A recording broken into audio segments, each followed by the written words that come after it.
Merci, monsieur le rapporteur. Pour le groupe Droite républicaine, monsieur Guillaume Lepers. Madame la présidente, monsieur le rapporteur, chers collègues, la fraude aux aides publiques est devenue depuis quelques années un enjeu central de la gestion des finances publiques. En 2023, ce phénomène a pris des proportions alarmantes, entraînant des pertes estimées à plusieurs centaines de millions d'euros pour l'État et peut-être davantage. Lutter contre toutes les formes de fraude aux aides publiques doit être un combat partagé que nous devons mener avec fermeté. La proposition de loi qui nous est présentée aujourd'hui apporte des solutions concrètes.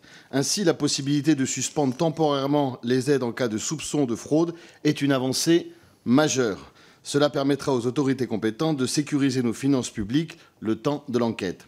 Le texte apporte également une réponse adaptée aux dérives massives dont font l'objet des dispositifs tels que MaPrimeRénov'. Les fraudeurs utilisent par exemple les informations personnelles des victimes pour demander des aides en leur nom, dont ils ne voient évidemment jamais la couleur. Il était urgent de trouver des garde-fous.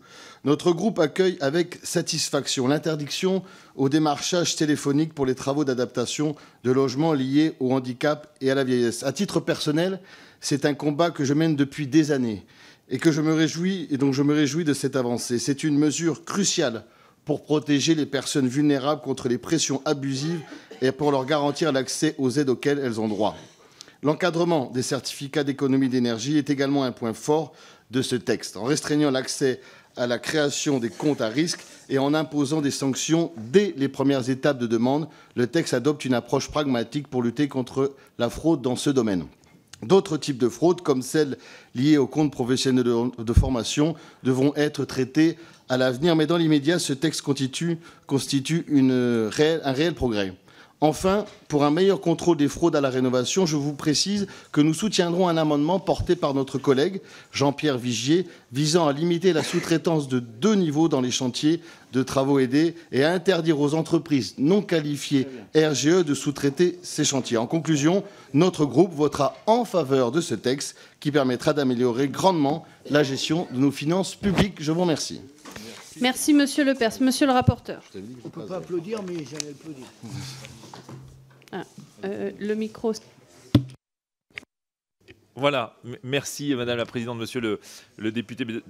D'abord, merci de partager les grands objectifs de cette proposition de loi. Vous l'avez dit et je le partage avec vous, il y a des fraudes massives. Vous avez cité MaPrimeRénov', les C2E, mais même au-delà. Les fonds d'accessibilité, les aides au vélo, toutes les grandes aides font l'objet d'attaques massives, je dis souvent coordonnées, par des réseaux très organisés, et il faut donc lutter à la source. Et vous avez beaucoup insisté notamment sur l'article 1, la suspension. Il ne faut pas verser les aides. Une fois que les aides sont versées, c'est trop tard pour les récupérer. Je partage l'objectif de mieux encadrer notamment la sous-traitance en matière de rénovation énergétique et je pense qu'on aura le débat autour des articles et de vos amendements avec peut-être des demandes d'aménagement de votre amendement, mais je suis persuadé qu'on arrivera à trouver un accord sur ce dispositif. Merci.